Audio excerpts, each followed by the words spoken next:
Bună ziua, prieteni, și bine ați venit pe canalul nostru. Eu vreau astăzi să fac niște sărățele. Am pus aici 2 linguri mari de iaurt. O să pun numai albușul de la ou.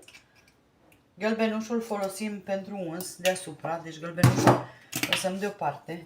Un pachet de drojdie uscată. Jumătate de pachet de praf de copt.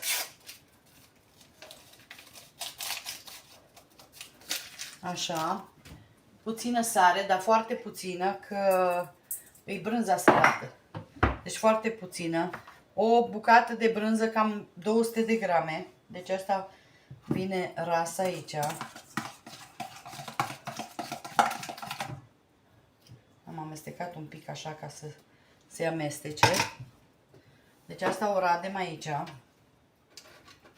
Asta e brânză din asta tare.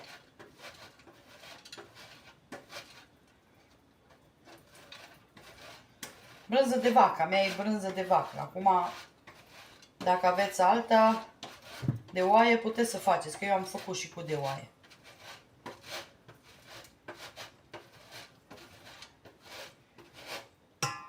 Deci, în loc de iaurt, dacă nu aveți iaurt și aveți smântână, puteți să puneți liniștit smântână.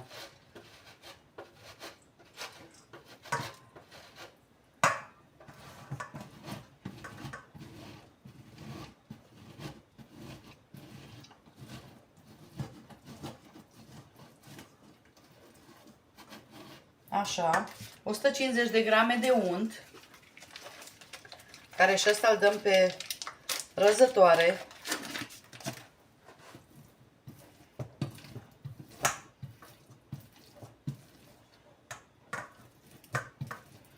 V-am zis că mâine am musafiri, așa că le fac și ceva sărățele, ca să aibă de mâncat.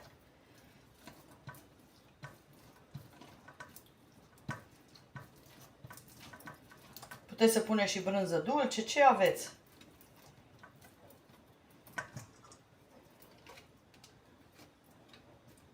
V-am zis, sare am pus foarte puțină, că e brânza sărată.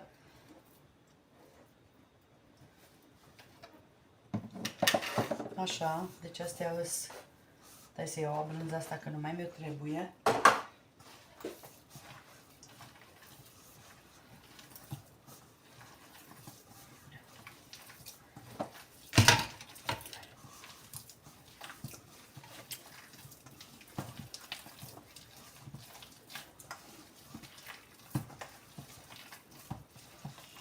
Și acum punem făină.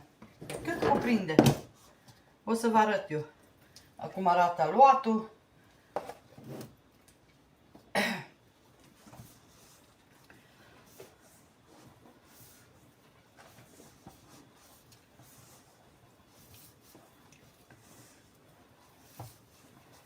Acum depinde și de umiditatea brânzei.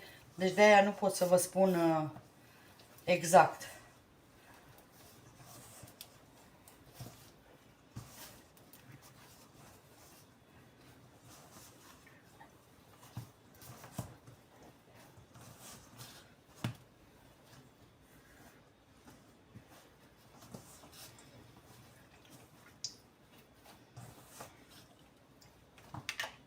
Să punem aluatul pe masă, aici, că mai bine îl frământăm jos.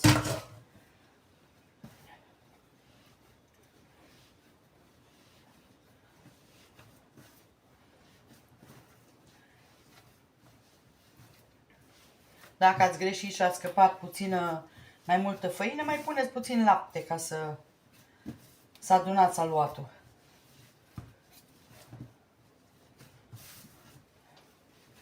Că nu se întâmplă absolut nimic.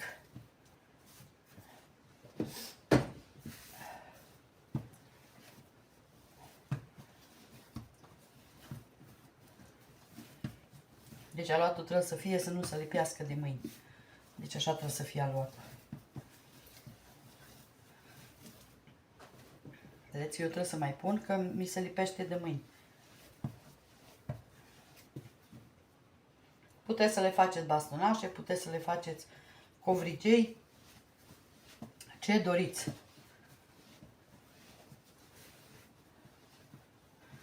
în ce formă doriți. Puteți să le faceți.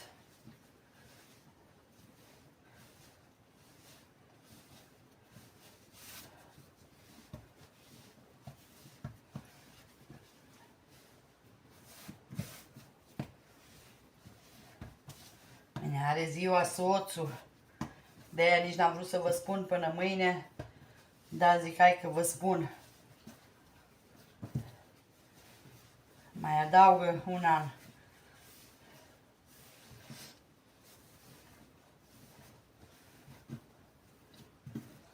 Vezi că imediat e gata aluatul ăsta. Mult nu mai trebuie făină. Deci până în jumate de kilogram trebuie să vă intre.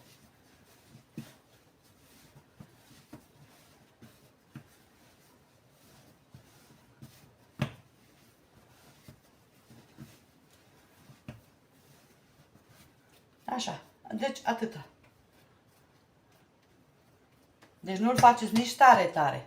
Deci el dacă puneți, îl simțiți la mână că e umed. Și acum îl băgăm în pungă de nylon și îl băgăm la frigider. Îl lăsăm minim jumătate de oră la frigider. Minim. Sau în congelator. Și după aia îl facem. O să vă arăt eu după când îl fac. O să vă arăt eu. Și gălbenușul folosim la uns deasupra. Revin.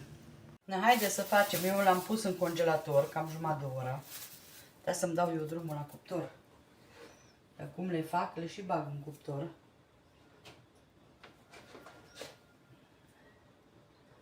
Dăm la 200.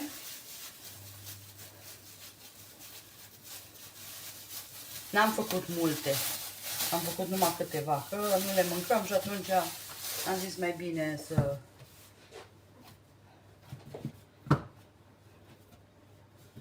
Puteți să băgați și untură. Eu n-am băgat untură. Le-am vrut așa mai nu așa grase. Dar puteți să băgați și untură, liniștite. Puteți să băgați 100 de untură și 50 de grame de unt. Cum doriți.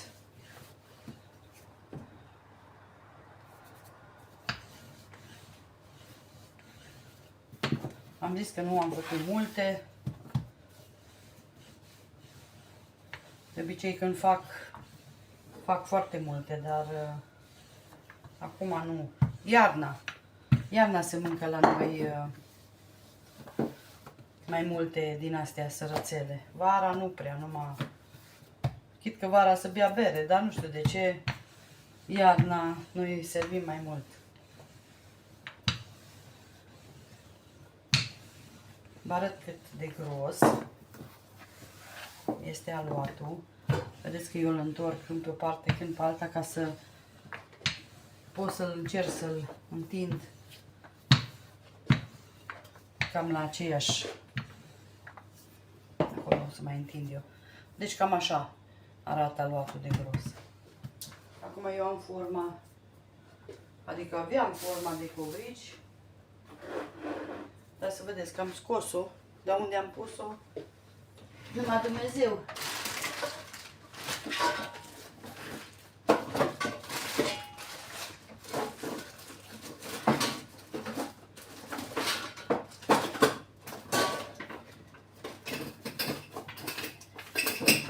Am scos-o și am băgat-o la loc. Că m-am mai căutat ceva și am băgat-o la loc.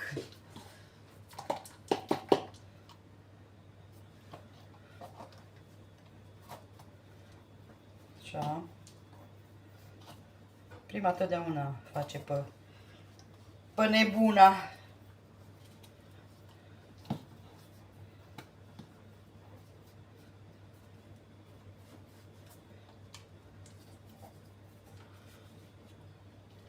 Așa.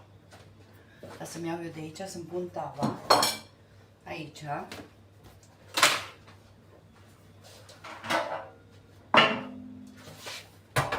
Eu pot să nu pun hârtie, că am din aia de copt care se spală și nu trebuie neapărat hârtie, dar eu tot timpul pun.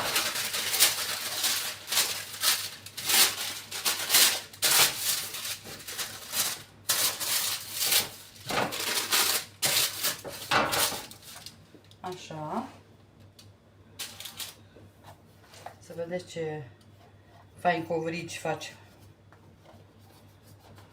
Am vrut prima dată să-i fac sărățele, dar zic, lasă că fac covrigi, că sunt mai interesați. Mai trebuie să-l dăm prin făină. Am uitat să-l dau acum. Și atunci iasă mai greu iasă. Punem aici. Rapid terminați și m-a luat, v-am zis, să fie rece ca să se desprindă bine și să puteți să-l tăiați.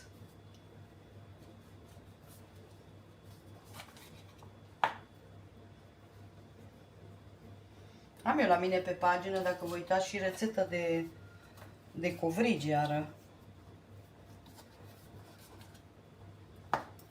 Rețetă simplă, fără brânză. Dacă m-am vrut eu să-i fac cu brânză, dar vă spun de ce, pentru că am brânză ce am avut în butoi și am zis că ce am avut-o de iarnă și în congelator. Și tot scot câte o bucățică, mai dacă fac mămăligă. Am zis că trebuie făcută și aia consumată. Știți, îmi place să am de toate, numai că nu le mâncăm. Spuneam eu câteodată ce bine era când eram tineri să fi avut bunătățile astea. Și are mare dreptate.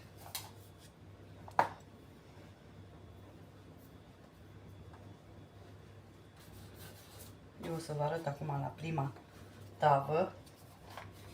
Și după aia nu vă țin eu până le fac pe toate, că, Doamne iartă-mă, toată lumea știe, v-am zis, puteți să nu trebuie să aveți formă. Dacă aveți și forme din alea de Crăciun, stea sau ce formă doriți, puteți să tăiați.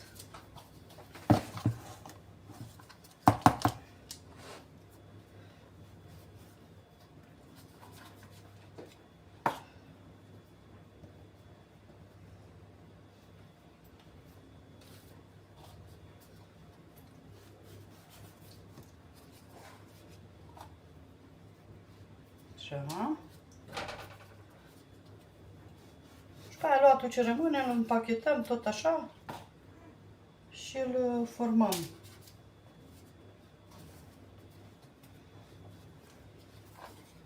Și avem sărățele. Și nu mai dăm banii, nu?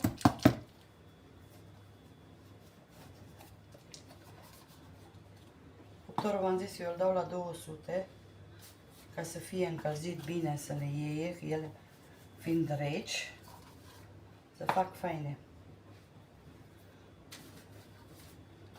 Eu imediat le... Poate mă întrebați că de ce am pus și drojdie și praf de copt.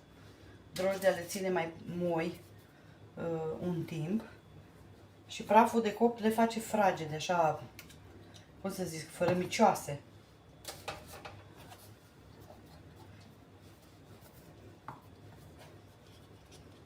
Da, că este lume care nu știe.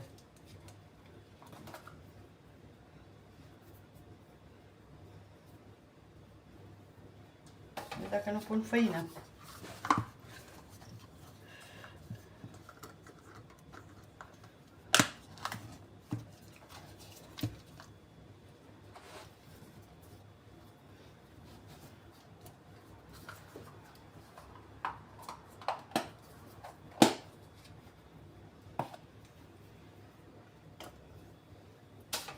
Așa. Mai avem unul.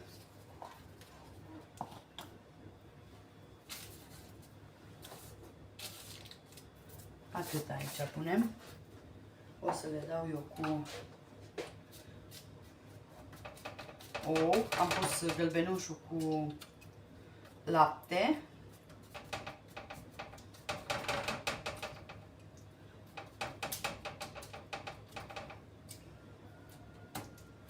Și o să pun chimion peste.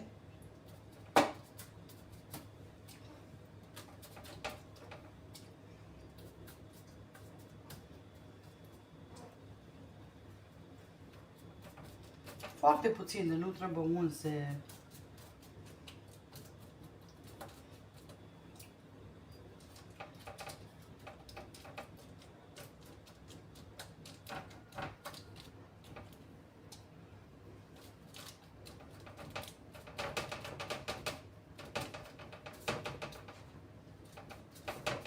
Atâta. Și acum pun chimion.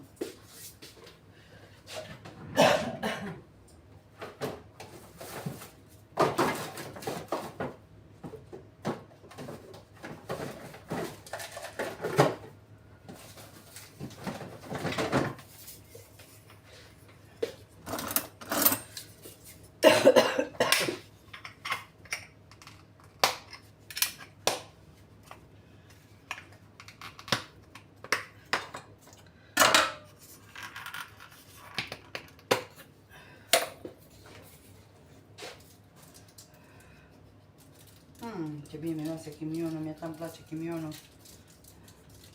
Și, cum îi spune, și supa de chimion trebuie să fac. N-am mai făcut. Nici în Austria, nici aici.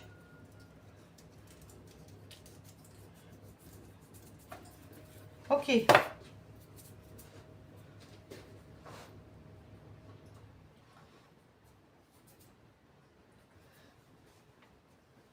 Asta putem să și băgăm. Haideți că eu fac așa lantă și vă arăt. Haideți să vă arăt imediat sunt gata. Uite, mai adus și o tavă mică.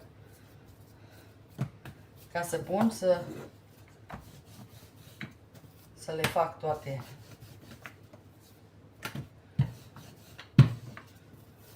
Și numai bine până astea alea să coc și astea sunt făcute.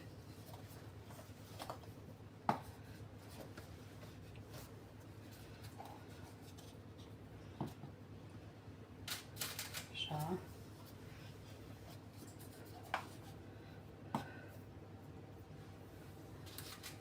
Puteam să-mi iau mai mare, că doar tăvi destule, dar asta au fost la nimereală.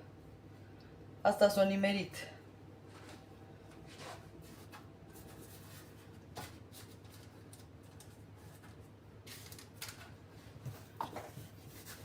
Hai că mai facem unul și alea imediat sunt gata. O să le scot.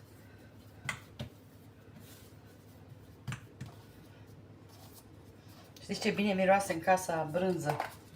Dacă vă place brânza, nu o să aveți treabă. Așa. Mai fac una și o înghesu eu pe acolo, pe undeva. Și gata.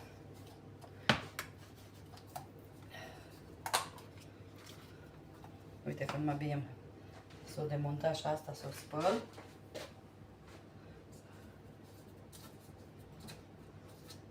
Eu v-am zis că dacă aluatul e mai rece, ele ies faine.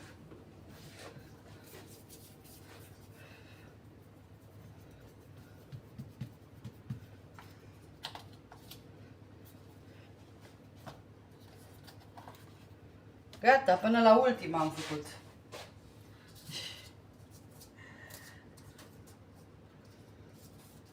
De mai micuț. Ok. Asta mele l-a spălat.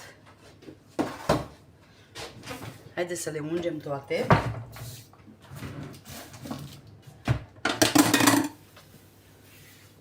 Le ducem aici pe amândouă. Să le ungem. Ca să mă uit la astea în cuptor. Problema e că trebuie să mă uit la astea în cuptor. Gata? Vezi ce fain e ăs. Super. O să le mai las până le ung pe astea. Să se facă jos bine.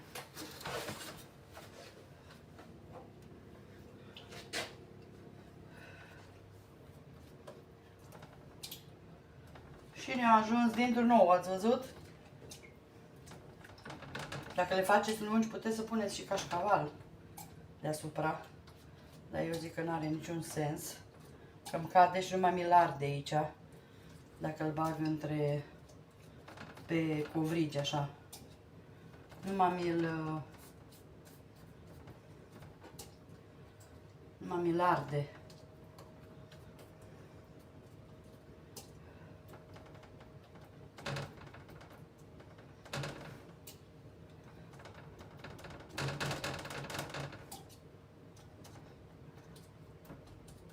Acum depinde și cât întindeți aluatul, dar 2 tăvi sigur vă iasă. Și dacă îl întindeți mai subțire sau mai gros, 2 tăvi sigur vă iasă. Uite, imediat suntem gata. La fix ne-a ajuns și ouul. Și scoatem pe alea din cuptor. Acum punem chimionul. Asta cât vă place, puneți chimionul. Cât vă place de mult.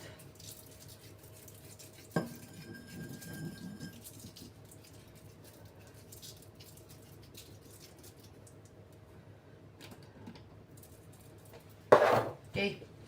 Gata, acum le scoatem pe astea.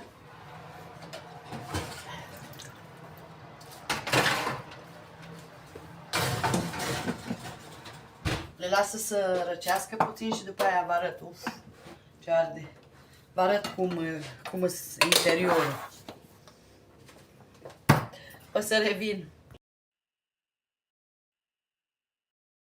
Și uitați, dragile mele și dragii mei, așa arată covrigeii mei.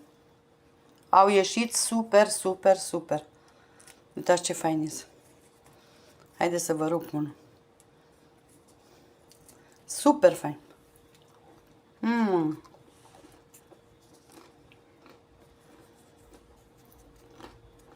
Crocanți la exterior și moi interior. Au ieșit o bunătate. Sper să încercați și rețeta asta, ați văzut că am făcut fără untură. E o delicatesă. Mulțumim și o zi minunată vă dorim. Bye, bye!